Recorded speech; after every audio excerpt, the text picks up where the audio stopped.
రాజకీయ పార్టీని నడపడం 10 సంవత్సరాల నుంచి రాజకీయ పార్టీని నడపడం ఎంత కష్టమో అని చెప్పి నరాలు పగిలిపోయేలా చిట్లిపోయేలా మాట్లాడుతున్నావు. ఎవడ పెట్టమన్నాడు స్వామి నిన్ను? రాజకీయ పార్టీ ఎవడ పెట్టమన్నాడు? నువ్వే ఉద్ధరిద్దామని వచ్చి జనసేన పార్టీ పెట్టావు.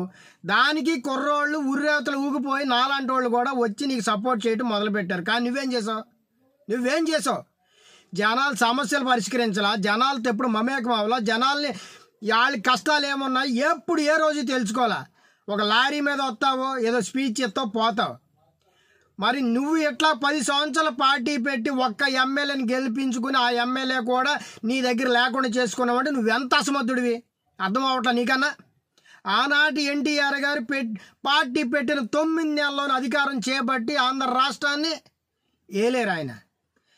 మొన్నటికి మొన్న కేజ్రీవాల్ గారు అతి సామాన్యుడు ఒక అధికారి పార్టీ పెట్టి ఢిల్లీ పీఠాన్ని బద్దలు కొట్టి ఢిల్లీ పీఠం మీద కూర్చున్న వ్యక్తి కేజ్రీవాల్ గారు. నీలాగా ఫిలిం స్టార్ కాదు, నీలాగా రాజకీయ బ్యాక్గ్రౌండ్ లేదు, ఒక అతి సామాన్యుడు ఆయన. ఎట్లాగా? మీ అన్నయ్య కూడా 18 సీట్లు గెలుచుకున్నాడు కదా. నిబద్ధత ఉంటే రాజకీయం మీద నిబద్ధత, ప్రజలకి మేలు చేయాలన్నా నీకు ఏదో కన్సర్న్ ఉంటే తప్ప రాజకీయం చేయలేవు. జనాలు నిన్ను ఎత్తి మీద పెట్టుకోరు, మెప్పు పొందలేవు. నువ్వు ఇంత ఎదవ్వు అని తెలిసినా, నువ్వు ఇంత అసమర్థుడు అని తెలుసుగా ఇంకా భుజాల మీద కాదు నేను నెత్తి మీద పెట్టుకు చూసుకుంటారు. మళ్ళీ ఆ జనాల్ని నువ్వు తిడతావు వచ్చి, నన్ను 2 చోట్ల ఓడగొట్టారు, నా ఎంత బాధ ఉందో తెలుసు. ఎందుకు ఓడగొట్టరు? నువ్వు జనాల కోసం ఏం చేసావు? నువ్వు జనాల కోసం ఇది చేశానని చెప్పు.